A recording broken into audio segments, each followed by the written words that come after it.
সবাইকে স্বাগতম আমাদের আজকের ভিডিওতে। আমরা লাস্ট ভিডিওতে দেখিয়েছিলাম যে ৫,৫০০ পয়েন্টের দিকে ফিবোনাচি রিট্রেসমেন্ট অনুযায়ী ইন্ডেক্সের একটা সাপোর্ট ছিল। যেই সাপোর্ট লেভেলটা আমরা দেখিয়েছি যে 50% ফিবোনাচি রিট্রেসমেন্টে ৫,০০০ ৫,৫০০ পয়েন্টে হচ্ছে সাপোর্টটা ছিল। বাট আমরা দেখতে পাচ্ছি যে সেই সাপোর্ট লাইনটা ভেঙে গিয়েছে এবং সেটা আ যে bearish ট্রেন্ড যেটা, সেটা কিন্তু কন্টিনিউ করছে।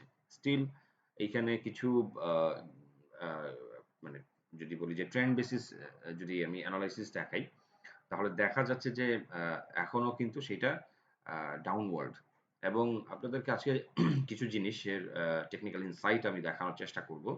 যে সিগ আ সাপোর্ট বা রেজিস্ট্যান্স হোক অথবা আম টেকনিক্যাল যে ইনসাইটস গুলো কি আমাদেরকে এখন আ আ করা উচিত অথবা কিরকম ভাবে আমাদের প্রিপারেশন নেওয়া উচিত সেই বিষয়গুলো আপনাদের সঙ্গে একটু শেয়ার করার চেষ্টা করব।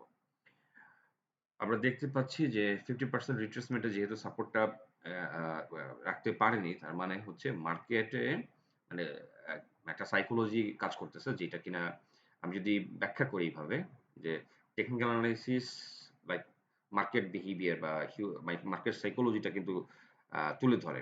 সো 50% রিট্রেসমেন্ট টা যেহেতু ধরে রাখতে পারে না, তার মানে এইখানে রিটেল ইনভেস্টর থেকে শুরু করে মার্কেট মেকার, ইনস্টিটিউশন অলমোস্ট অনেকেই এইখানে হচ্ছে আ আ যেটা বলা হচ্ছে কনফিডেন্ট না এই লেভেলটাতে। অর্থাৎ তারা এখানে মনে করছে না যে এইখানে মার্কেটে পার্টিসিপেট করা তাদের জন্যে লাভজনক হবে।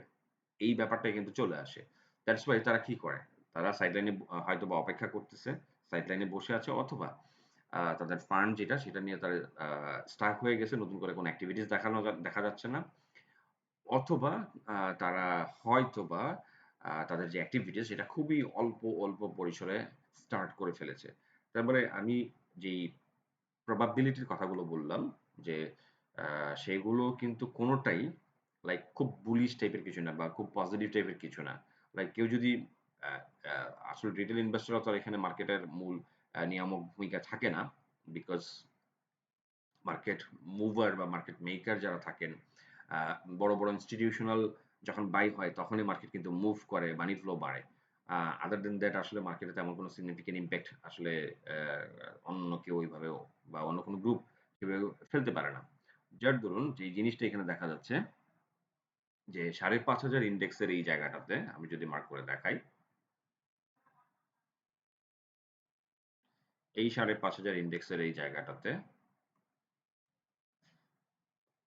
এই ৫,৫০০ ইন্ডেক্সের এই জায়গাটাতে যেহেতু সাস্টেইন করতে পারে না, তার মানে হচ্ছে মার্কেটে যারা পার্টিসিপেন্ট, সেটা মেকার হোক, রিটেল ইনভেস্টর হোক, ইনস্টিটিউশন হোক, ফরেন ইনভেস্টর হোক, আম মানে হু মানে এনিওয়ান আসলে তারা এখানে কনফিডেন্ট আ হচ্ছে না বা কনফিডেন্স পাচ্ছে না।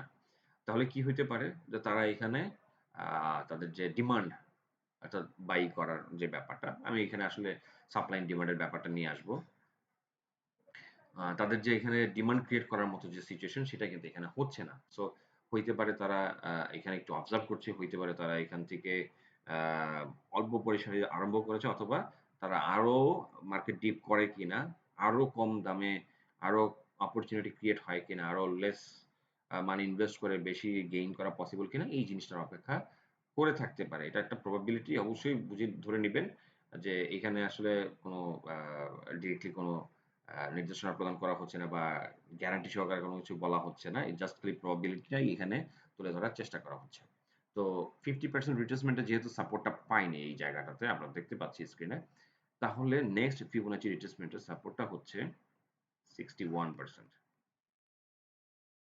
এই 61% এ যেটা সাপোর্ট জোন বলবো, আমরা লেভেল না বলে জোনটা বলবো সেটা হচ্ছে ৫,০৫০ পয়েন্টের আশেপাশে। এবং আপনারা দেখতে পাচ্ছেন যে ৫,০৫০ পয়েন্টের আশেপাশে এই জায়গা থেকে ২০২১ সালে রিট্রেস করে একটা বুলিশ ট্রেন্ড ক্রিয়েট করেছিল। সো মার্কেট আল্টিমেটলি যেরকম একটা নেগেটিভিটি দেখা যাচ্ছে, আ সেইটার ট্রেন্ড অনুযায়ী টেকনিক্যালি এই ৫,০৫০ পয়েন্টের আশেপাশে ধাপে সময় নিয়ে যেমন একটা সমুদ্রের ঢেউ, সেটা আস্তে আস্তে ঢেউ আপ ডাউন করতে করতে তীরে এসে আস্তে আস্তে বিলীন হয়ে যায়। ঠিক একইভাবে সেই আপস এন্ড ডাউন করে করে, এরকম আপস এন্ড ডাউন করে করে আলটিমেটলি হয়তোবা এই যে যে মার্কেটের যে কারেন্ট ট্রেন্ড, সেই ট্রেন্ড অনুযায়ী ৫,০৫০ পয়েন্টের আশেপাশে, এই জোনটার আশেপাশে চলে আসতে পারে।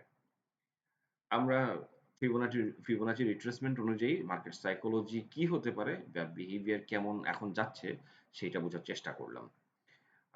এটার সঙ্গে আসলে ম্যাক্রো ইকোনমি, পলিসি, অথরিটির বিভিন্ন নিয়মকানুন, অ্যাপ্লিকেশন, সবকিছু মিলিয়ে আসলে এই জিনিসগুলো কাজ করে।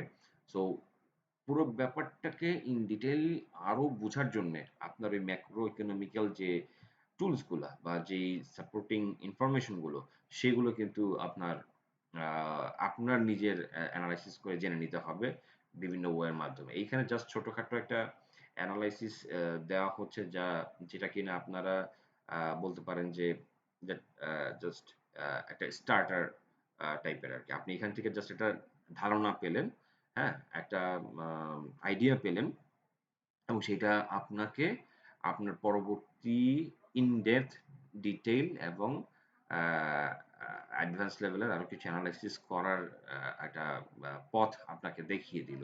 আপনি সেটা আপনার মতো করে করে নিতে পারবেন। তো ইন্ডেক্সের এই যে সিচুয়েশন আছে, এখানে আরেকটা জিনিস বলি, যে 61.8% যে ফিবোনাচি রিট্রেসমেন্ট সাপোর্ট, এটা কিন্তু মোটামুটি বলা যায় যে mid level to higher mid লেভেলের একটা ভালো support. Most of the time দেখা যায় যে এই জায়গা থেকেই, মানে খুব বেশি ডিপ করলেও এই জায়গা থেকেই ইউটার্ন নেয়, রিভার্সাল হয়। আর যারা যেটা ফেল করে সেইটা কিন্তু আসলে খুব এক্সট্রিম লেভেলের হয়। তো আই হোপ যে মার্কেট ইনশাল্লাহ এখান থেকেই আলটিমেটলি ঘোরার চেষ্টা করবে এবং বা সফলতা পাবে এখান থেকে ঘোরার ব্যাপারে। আর আহ, এই যে যে আমাদের সাপোর্ট জোনটা দেখলাম, রেজিস্ট্যান্স জোনটা আমরা আসলে এখন আলাপ না করে, যেহেতু রেগুলারলি ভিডিও আপলোড করা হচ্ছে, এটা ডে টু ডে আপনারা জানতে পারবেন। রেজিস্ট্যান্স জোনগুলো হচ্ছে এর উপরে জোনগুলো, আপনারা নিজেরাও অ্যানালাইসিস করে বের করে ফেলতে পারবেন। আমরা আরেকটা জিনিস দেখব, এবার দেখব হচ্ছে মার্কেট প্যাটার্ন গুলো। মার্কেট প্যাটার্ন মিন্স মার্কেটে কোন টাইপের সিনারিও এখন দেখা যাচ্ছে। দেখেন, মার্কেটের সবকিছুই কিন্তু বলা চলে যে এখন একটা বিয়ারিশ অবস্থায় আছে। বাট এইখানে গেইনার লিস্টে, হ্যাঁ, এটা কিন্তু আবারও বলে রাখছি, এটা তো একটা হাইপোথেসিস এবং প্রবাবিলিটি, যেটা আপনাদের সঙ্গে শেয়ার করছি। আপনারা আপনাদের মতো করে অ্যানালাইসিস অবশ্যই করে নেবেন। এবং মনে রাখবেন, এটা কোনো বাই সেল প্রদর্শন করে না বা প্রদান করে না। আমরা নিজেরাও সেটা করি না। অবশ্যই যেকোনো রকমের ডিসিশনে অবশ্যই আপনি আপনার মতো করে অ্যানালাইসিস করে নিবেন। আমরা দেখতে পাচ্ছি যে অ্যাক্টিভ ফাইন স্টকটা জেড ক্যাটাগরির, ওয়াইপিএল জেড ক্যাটাগরির, আহ, তারপরে এখানে নন ফান্ডামেন্টাল বেশ কিছু স্টক আছে, যেমন apex spinning, Rahima food, Faris finance, আপনার যদি আরো যাই জিল বাংলা, মিডল্যান্ডটা অবশ্য ফান্ডামেন্টালি ভালো ব্যাংক, সো ওইটার কথা যাচ্ছি না। বাট বাকি এখানে যদি টপ গেইনারের মধ্যে দেখি, কিছু মিউচুয়াল ফান্ড আছে এবং কিছু নন ফান্ডামেন্টাল এবং জেড ক্যাটাগরির শেয়ার আছে। তার মানে মার্কেটে অ্যাকচুয়ালি কি বোঝা যাচ্ছে এটা দিয়ে, অ্যাকচুয়ালি মার্কেটের যারা যেটা বলা যায়, মার্কেটে যারা আহ, মানে খুব অ্যাক্টিভলি পার্টিসিপেন্ট যারা আর কি, অল দ্য টাইম মার্কেট যখন এভারেজ থেকে ভালো থাকে, যারা মার্কেটের অ্যাক্টিভ পার্টিসিপেন্ট, যে পার্টি বা যেই বডি যদি বলি, তারা কিন্তু মার্কেটে আমার মনে হয় যে তারা অপরচুনিটি এখনো সিক করতেছে, বা তারা এখনো অপরচুনিটির অপেক্ষায় আছে।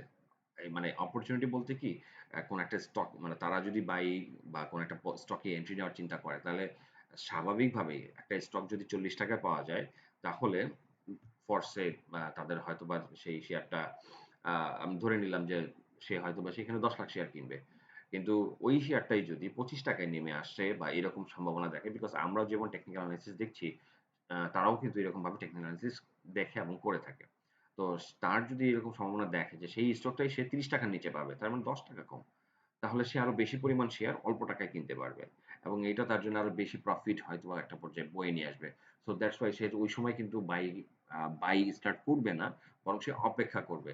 এই যে যে জিনিসটা, এই ধরনের মেকানিজমের কারণে মার্কেটে তখন ডিমান্ড ক্রিয়েট হয় না, বরং আস্তে আস্তে বাই হয়, অল্প অল্প করে বাই হয়, অল্প অল্প করে ডিমান্ড আসলে থাকে, এবং সেটা খুব সিগনিফিকেন্ট না হওয়ার কারণে মার্কেট ওভারঅল আসলে খুব বুলিশ হইতে পারে না। হুম? দ্যাটস ওয়াই আপনারা যখন এই জিনিসগুলোকে ফাইন্ড আউট করতে পারবেন, তখন নিজেরাই দেখবেন যে মার্কেট প্যাটার্ন অনেক সময় ধরে ফেলতে পারছেন। এইখানে যেমন জেড ক্যাটেগরি স্টক এবং মিউচুয়াল ফান্ড গুলো অ্যাক্টিভ আছে। তার মানে হইতেছে এটা আদার যারা আছেন, আ অন্য কোনো আমি যদি বলি যে স্মার্ট ইনভেস্টর তারা অ্যাক্টিভ আছেন। যখন মার্কেট ভালো হবে তখন দেখবেন এগুলো আবার স্লো হয়ে গিয়েছে। আ আ মার্কেটে মোস্ট অ্যাক্টিভ যেগুলা স্টক থাকে, মিড ফান্ডামেন্টাল বা ভালো ফান্ডামেন্টাল এর যে স্টক গুলো আছে সেগুলো, অথবা প্রিভিয়াসলি যেগুলো খুব ভালো করেছিল সেগুলো আবার ফ্রন্ট লাইনে চলে আসবে। তো এই জিনিসগুলো হইতেছে মার্কেট থিংকিং এবং এনালাইসিস। শুধু এনালাইসিস, এখানে বিভিন্ন রকমের ইন্ডিকেটর দেখে আপনি কিছু ভ্যালুয়েবল পেলেন এবং সেটার উপরে বেস করে ডিসিশন মেক করলেন, ব্যাপারটা এরকম নয়। এনালাইসিস হচ্ছে মার্কেটকে বোঝা। আপনি যত ভালোভাবে মার্কেটটা বুঝতে পারবেন, আপনি তত ভালো ডিসিশন মেক করতে পারবেন। আই হোপ আপনারা বুঝতে পেরেছেন আমি যেই জিনিসটা আপনাদের সামনে তুলে ধরার চেষ্টা করেছি। মার্কেট যদি এখান থেকে ইউ-টার্ন নেওয়ার চেষ্টা করে, সেই ক্ষেত্রে প্রিভিয়াসলি ভালো করেছিল এই ধরনের স্টক গুলো ডেড ক্যাট বাউন্স হইতে পারে। যদি নতুন স্টক দিয়ে আসে সেই ক্ষেত্রে আ অপেক্ষাকৃত একটু ভালো ফান্ডামেন্টাল স্টক গুলো আসতে পারে। সেগুলো আপনারা সার্চ করে দেখার চেষ্টা করবেন। আর যদি মার্কেট এখান থেকে খুব একটা বেশি ভালো না হওয়ার চান্স থাকে, তাহলে যেটা আপনাদেরকে দেখিলাম যে মিউচুয়াল ফান্ড আসছে। সো মিউচুয়াল ফান্ডের দিকে নজর রাখতে পারেন। আপনারা জেড ক্যাটেগরি শেয়ার দেখেছেন। সো রিস্কি, টু রিস্ক এখানে এই সমস্ত স্টক গুলো দেখা। বাট যেহেতু জেড ক্যাটেগরি শেয়ার এখানে মুভমেন্টে আসছে, সো ওইটা একটা আ অপশন হইতে পারে আপনাদের জন্য। আমি লাস্টলি একটা স্টক নিয়ে এখানে আলোচনা করব। যদিও আ প্রিভিয়াস ভিডিওতে এটা নিয়ে একটু আলোকপাত করেছিলাম। আমরা স্টকটার একটা লাইক সিম্পল কিছু টুলস দেখাবো। আমরা এখানে দেখতে পাচ্ছি যে ওরিয়ন ফার্মা। ওরিয়ন ফার্মা স্টকটা এইখানে উইকলি চার্টটা দেখাচ্ছি। এখানে দেখানোর মতো বেশ কিছু জিনিস আছে। আমি আরো কিছু পয়েন্ট নিয়ে আসবো। আপনারা দেখতে পাচ্ছেন উইকলি চার্টে এটা ম্যাকডি ক্রসওভার হয়েছে, সবকিছুই আপওয়ার্ড। এবং নরমালি যেটা হয় যে উইকলি চার্টে ম্যাকডি ক্রসওভার হলে এইখানে যেমন একটা মুভমেন্ট হয়েছিল, আমি বলবো না যে এইরকম মুভমেন্ট এখানেও হবে, বাট একটা